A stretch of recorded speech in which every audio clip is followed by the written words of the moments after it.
తెలుగు రాష్ట్రాల్లో అతిపెద్ద lift manufacturer lifts ట్రై.com dealership కూడా ఇవ్వబడును. Welcome to Suman TV. Bollywood నటుడు సైఫ్ అలీ ఖాన్ దాడి కేసులో పోలీసుల విచారణ ఎందుకు ఆలస్యం అవుతోంది? సైఫ్ అలీ ఖాన్ పైన జరిగిన దాడి కేసులో మిస్టరీ ఏమైనా ఉందా? ఎందుకు ఇన్ని ప్రశ్నలు తెరపైకి వస్తున్నాయి? కరీనా కపూర్ వైపు ఒకసారి, లేకపోతే నిందితుడు ఇతను కాదు అనే ప్రశ్న ఇంకోసారి, అసలు సైఫ్ పైన కత్తిపోట్లే జరగలేదని మరోసారి, ఇలా రకరకాల ప్రశ్నలు ఎందుకు వస్తున్నాయి?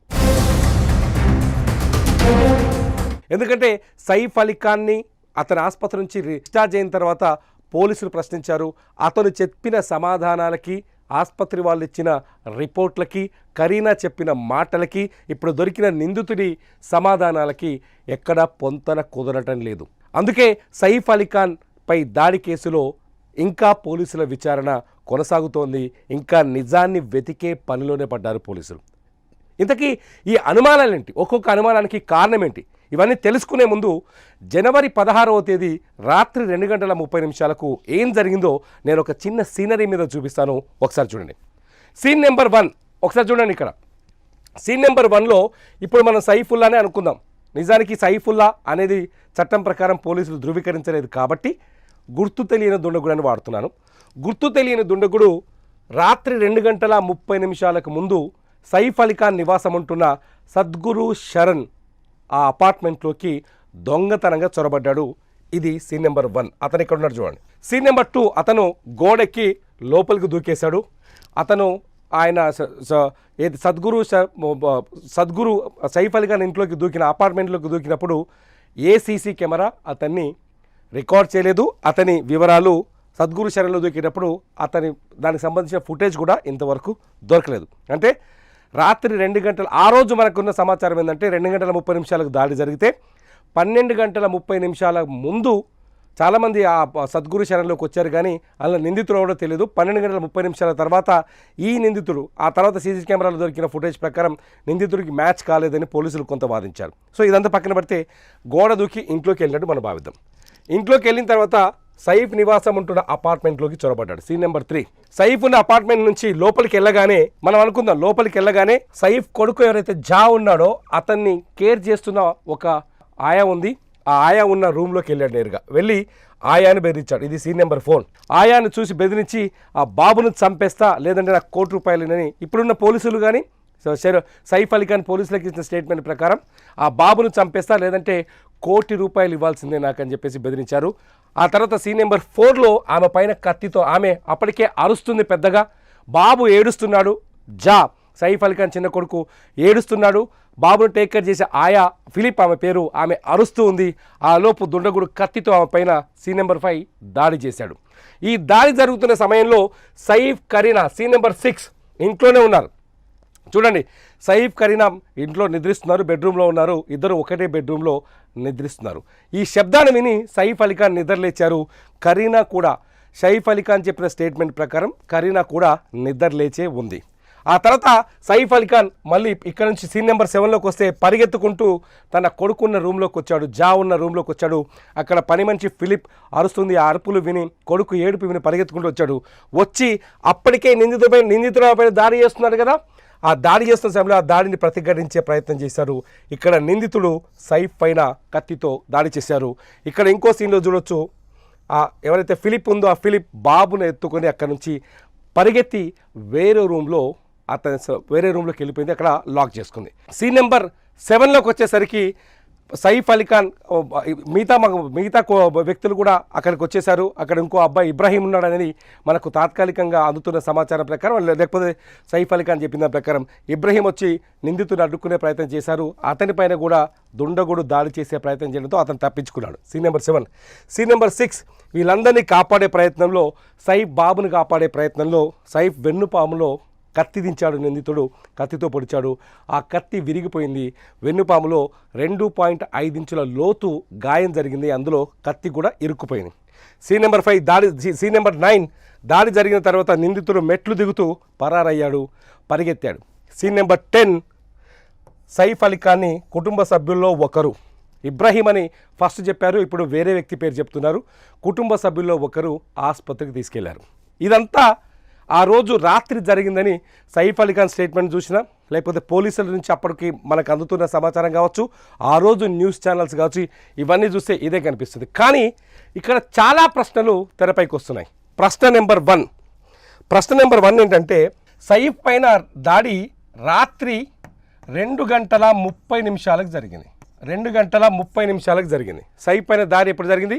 రాత్రి 2:30 జరిగింది. కానీ ఆసుపత్రి వర్గాలు ఇచ్చిన రిపోర్ట్ ప్రకారం ఉదయం 4:11 ఆసుపత్రికి సైఫ్ని తీసుకొచ్చారు.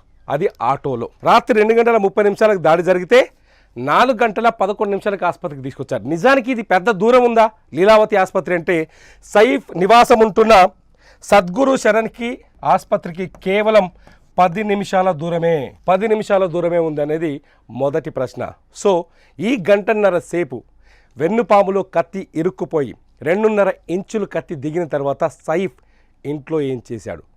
బాడీలోంచి 6 గాయాలయ్యాయి. ఆయనకి 6 గాయాలైనప్పుడు బాడీలోంచి రక్తం బొట్ట కారిపోతుంది. అప్పటికే అపస్మారక స్థితికి చేరుకున్న సైఫ్ ఇంట్లో గంటన్నర సేపు ఏం చేశాడనేది మొదటి ప్రశ్న. ఇకపోతే రెండో ప్రశ్న కూడా ఉంది. రెండో ప్రశ్న ఏంటంటే, దాడి జరిగిన సమయంలో కరీనా ఇంట్లోనే ఉన్నారు.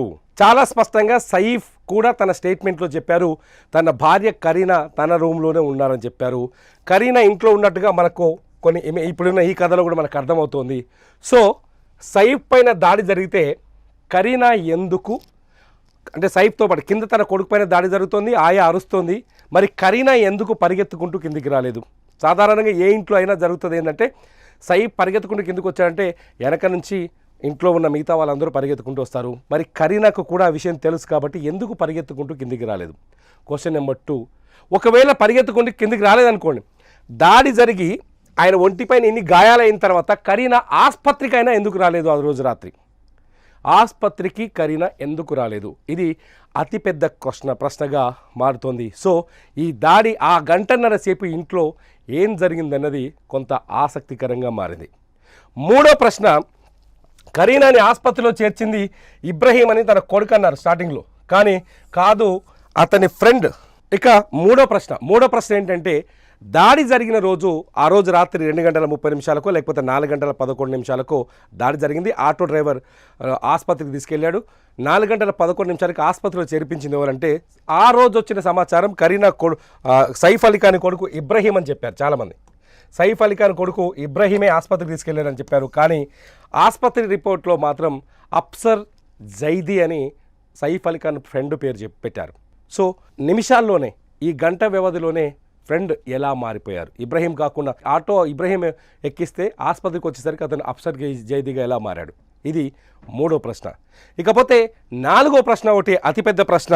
ఎవరైతే నిందితుని అరెస్ట్ చేశారో, ఇప్పుడు నిందితుడు ఎవరైతే ఉన్నాడో వాడిని అరెస్ట్ చేశారు కదా, వాళ్ళ నాన్న ఒక విషయాన్ని మొదటి నుంచి చెప్తున్నాడు. నిందితుడు ఎవడైతే షరీఫుల్లా అనేవాడు, ఆ నిందితుడు సీసీ కెమెరాలో పోలీసులు రిలీజ్ చేసిన ఫోటోకి ఇప్పుడు పట్టుకున్న నిందితుడికి ఫోటోకి, అంటే సీసీ ఫుటేజ్కి ఫోటో ఇప్పుడు పట్టుకున్న నిందితుడికి తేడా ఉంది అంటున్నాడు. వేరు అంటున్నాడు. సైఫ్ అలీ ఖాన్ ఇంట్లో దొరికిన సీసీ ఫుటేజ్లో కనిపించిన నిందితుడు వేరు, నా కొడుకు వేరేలా ఉన్నాడు, అన్యాయంగా ఇరికిస్తున్నారని చెప్పేసి అలా ఫాదర్ ఆరోపిస్తున్నట్టుగానే ఇక్కడ ప్రశ్న ఏంటంటే, ఎవడైతే షరీఫుల్లా ఉన్నాడో, షరీఫుల్లాతో పాటు మొత్తం సీన్ ఆఫ్ అఫెన్స్లో 9 మంది ఉన్నట్టుగా తెలుస్తోంది. సీన్ ఆఫ్ అఫెన్స్లో మొత్తంగా 9 మంది ఉన్నట్టుగా తెలుస్తుంది. ఆ 9 మందిలో ఉన్న ఈ 9 మంది ఫింగర్ ప్రింట్స్తో ఇప్పుడు అరెస్ట్ అయిన షరీఫుల్లా అనే వాడి ఫింగర్ ప్రింట్స్ మ్యాచ్ అవ్వటం లేదు. ఇది latest development. Finger prints match అవ్వట్లేదంటే ఇంతకీ ఈ నిందితుడు వాడేనా కాదా? ఇలా దాదాపు ఒక 6-7 ప్రశ్నలు అందరినీ వేధిస్తున్నాయి. పోలీసులు కానీ లేకపోతే ఆసుపత్రి యాజమాన్యం కానీ ఈ ప్రశ్నలకి సమాధానం చెప్పడానికి నిరాకరిస్తున్నారు. ఇక్కడ ఇంకో అత్యంత ముఖ్యమైన ప్రశ్న ఏంటంటే, ఆటో డ్రైవర్ ఎవరైతే ఉన్నారో ఆ ఆటో డ్రైవర్ని కూడా పోలీసులు విచారించారు. ఆటో డ్రైవర్ చెప్పిన టైమింగ్స్, ఆసుపత్రిలో చేర్పించిన టైమింగ్స్, సైఫ్ అలీ ఖాన్ చెప్తున్న టైమింగ్స్, ఆసుపత్రి వర్గాలు చెప్తున్న టైమింగ్స్లో కూడా చాలా తేడాలు ఉన్నాయి. ఇది 5వ ప్రశ్న. సో ఇంతకీ ఇన్ని ప్రశ్నల మధ్య సైఫ్ అలీ ఖాన్ కేసు విచారణ ముందుకు సాగుతుందా లేదంటే ఆగిపోయిందా? ఇంతకీ ఆ రోజు రాత్రి చాలా సామాన్యంగా కనిపిస్తుంది. ఆ రోజు రాత్రి సైఫ్ అలీ ఖాన్ పైన దాడి జరిగిందా? దాడి జరిగినట్టు ఏమైనా డ్రామా జరిగిందా? దాడి జరిగితే కరీనా కపూర్ ఎందుకు ఆసుపత్రికి వెళ్ళలేదు? భర్త ప్రాణాలు పోతుంటే వెన్నుపాములు కత్తుంటే ఎందుకు వెళ్ళలేదు? ఇంటర్నల్ గొడవని బయట వ్యక్తుల మీద తోసే ప్రయత్నం చేస్తున్నారా? ఇంట్లో జరిగిన ఘర్షణని బయట వ్యక్తులపైన తోసే ప్రయత్నం చేస్తున్నారా? కేసు ముఖ చిత్రాన్ని మారుస్తున్నారా అన్నది ఇప్పుడు అతిపెద్ద ప్రశ్నగా మారుతోంది. ఇంతకీ మీరేమనుకుంటున్నారు? నేషనల్ మీడియాలో కథనాలు కావచ్చు, సోషల్ మీడియాలో వస్తున్న వార్తలు కావచ్చు, వీటన్నింటిని చూస్తే మీరేమనుకుంటున్నారు? ఆ రోజు సైఫ్ అలీ ఖాన్ పైన జరిగిన దాడిలో కుటుంబ సభ్యుల హస్తమేమైనా ఉందా, లేకపోతే ఇంట్లో జరిగిన ఘర్షణని బయట వ్యక్తుల మీద తోసే ప్రయత్నం చేస్తారా? నిజంగానే ఇప్పుడు పట్టుబడ్డ షరీఫుల్లా అనే నిందితుడు ₹1,00,00,000 కోసం దొంగతనానికి వచ్చి సైఫ్ అలీ ఖాన్ పైన దాడి చేశారా? మీ అభిప్రాయాన్ని ఈ వీడియో కింద ఖచ్చితంగా రాయండి. మీ అభిప్రాయాలపైన మరో వీడియో చేస్తా. చూస్తూనే ఉండండి సుమన్ టీవీ.